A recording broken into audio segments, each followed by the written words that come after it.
amigos, né? Mas a gente quer resultado, não é mesmo? Ô, Josias, como é que você analisa aí essa conversa e principalmente nesse ponto aí, né? Combate ao crime organizado, um assunto, uma pauta no nosso país e justamente essa situação. Será que os Estados Unidos podem ajudar o Brasil a combater o crime organizado? O Lula foi por esse lado. Pode ajudar a combater lá nos Estados Unidos, prendendo traficantes que estão lá.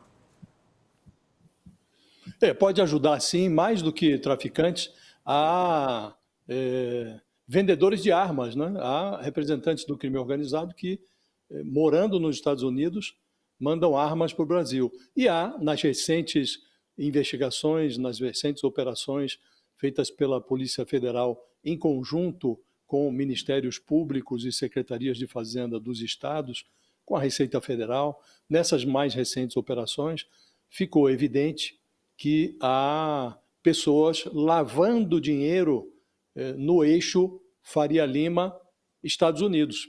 Então, os Estados Unidos viraram uma lavanderia de dinheiro sujo proveniente do Brasil. Na penúltima operação, que envolveu aquela refit, ficou entendido, e as autoridades informaram, que uma parte do dinheiro sujo de uma empresa que é mega sonegadora, que coleciona 26 bilhões de reais em sonegação, parte desse dinheiro sujo está sendo lavado nos Estados Unidos, um empresário que mora lá e, obviamente, com alguma cooperação, os Estados Unidos podem ajudar. Uma coisa é matar hipotéticos traficantes de drogas na costa venezuelana, outra coisa bem diferente, mais sofisticada, é contribuir com um país que se dispõe a fechar os dutos do crime organizado por meio da asfixia financeira dos grandes operadores, dos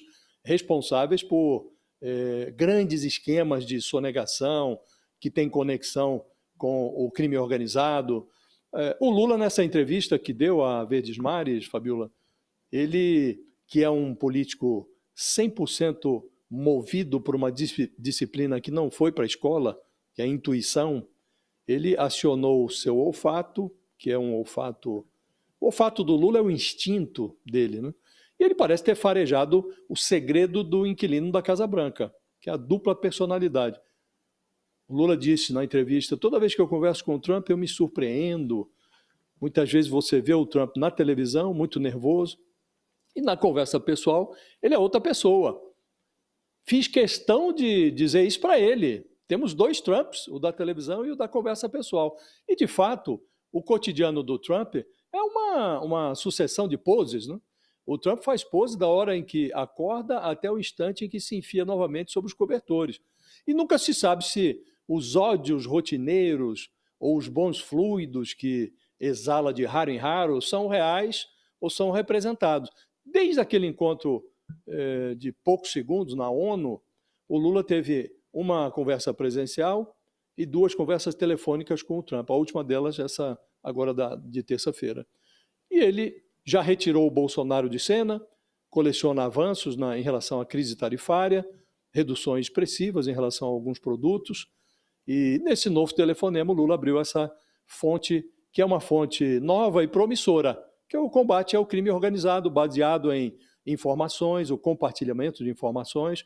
Isso pode ser muito útil para o enfrentamento real do crime e pode ser útil também do ponto de vista eleitoral. O Lula tem defendido a tese segundo a qual não basta ficar invadindo favelas, é preciso chegar ao topo da criminalidade, ao andar de cima, e é o que ele está almejando, pleiteando, ambicionando nesse novo contato com o Trump.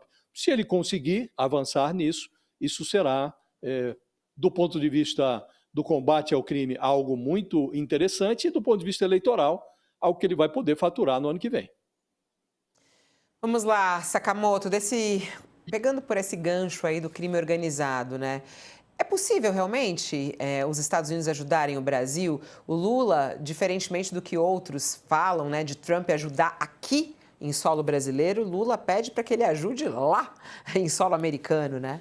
Eu até comecei a comentar sobre isso ontem, Fabiola. O Lula tentou vacinar o Brasil inteiro com essa conversa que ele teve com o Trump. Ele se adiantou, né, nessa conversa com o Trump. Por quê? O Trump ele vem agindo contra a Venezuela sob a justificativa de combater o crime organizado, combater o narcotráfico. Dali é um pulo para ele poder adotar o mesmo modus operandi para o subcontinente sul-americano. E aí o que ele faz, nesse sentido que o Lula faz, aproveitando inclusive e de olho, por quê? Você tem Flávio Bolsonaro sugerindo que o secretário da Guerra dos Estados Unidos venha bombardear a Baía da Guanabara, você tem a oposição no Congresso Nacional defendendo equiparação entre facções criminosas e terrorismo, sendo que já especialistas mostraram que isso não traria ganho no combate às facções criminosas, apenas criaria problemas para bancos e instituições financeiras brasileiras nos Estados Unidos. Né? E mesmo a apuração de ontem da nossa colega Mariana Sanches apontando que o próprio bolsonarismo, uma vez que não conseguiu livrar o Bolsonaro da cadeia, está tentando pressionar por essa equiparação de terrorismo também nos Estados Unidos. Então o que acontece? O Lula percebe, o governo Lula percebe isso aí, joga para o Trump o seguinte: Trump, bora combater o crime organizado juntos? Bora combater narcotraficantes? Bora combater o pessoal que lava dinheiro, que não paga imposto? E, gente, para os Estados Unidos, para o governo dos Estados Unidos, a evasão fiscal é um crime muito pior do que no Brasil. Lá dá uma cadeia pesada. A evasão fiscal dá muitos e muitos. Você vê, vira e mexe, ator, atriz, gente famosa, presa, pegando chilindró por evasão fiscal, por sonegação de imposto. Né? Então, isso aí acende a antena. Então, o que o Lula faz? O Lula se adianta e faz com que essa atuação dos Estados Unidos, que deve vir em algum momento, como já veio em outros setores, como questão do combate às drogas, seja feito nos termos do Brasil. Ou seja, os Estados Unidos quer atuar para ajudar a combater o narcotráfico e as organizações criminosas na América do Sul, tem que ser nos termos do Brasil. Então, o Lula fala, você ajuda aqui, você ajuda a colar, lavagem de dinheiro, tráfico de armas, isso, aquilo. Olha, pega os brasileiros que estão aí. Isso aí é música pro ouvido do Trump, que estava literalmente caçando venezuelanos no território norte-americano e deportando. Então o Lula falou, faz, eu ajudo. Né? E aí, com isso, inclusive, ele ganha moral dentro do Brasil, porque a questão da segurança pública sempre foi um calcanhar de Aquiles para a esquerda. Né? Só que é interessante, Fabiola, porque inclusive o Lula até erra. Ele fala que o maior sonegador de combustíveis que está em Miami, está falando do Magro, né? Lá da Refit, que tem casa lá, a sonegação dele não foi de 6 milhões de dólares, foi de quase 5 bilhões de dólares. Foi de 26 bilhões de reais, isso dá 4,9 bilhões de dólares de sonegação. Né? É um mega sonegador.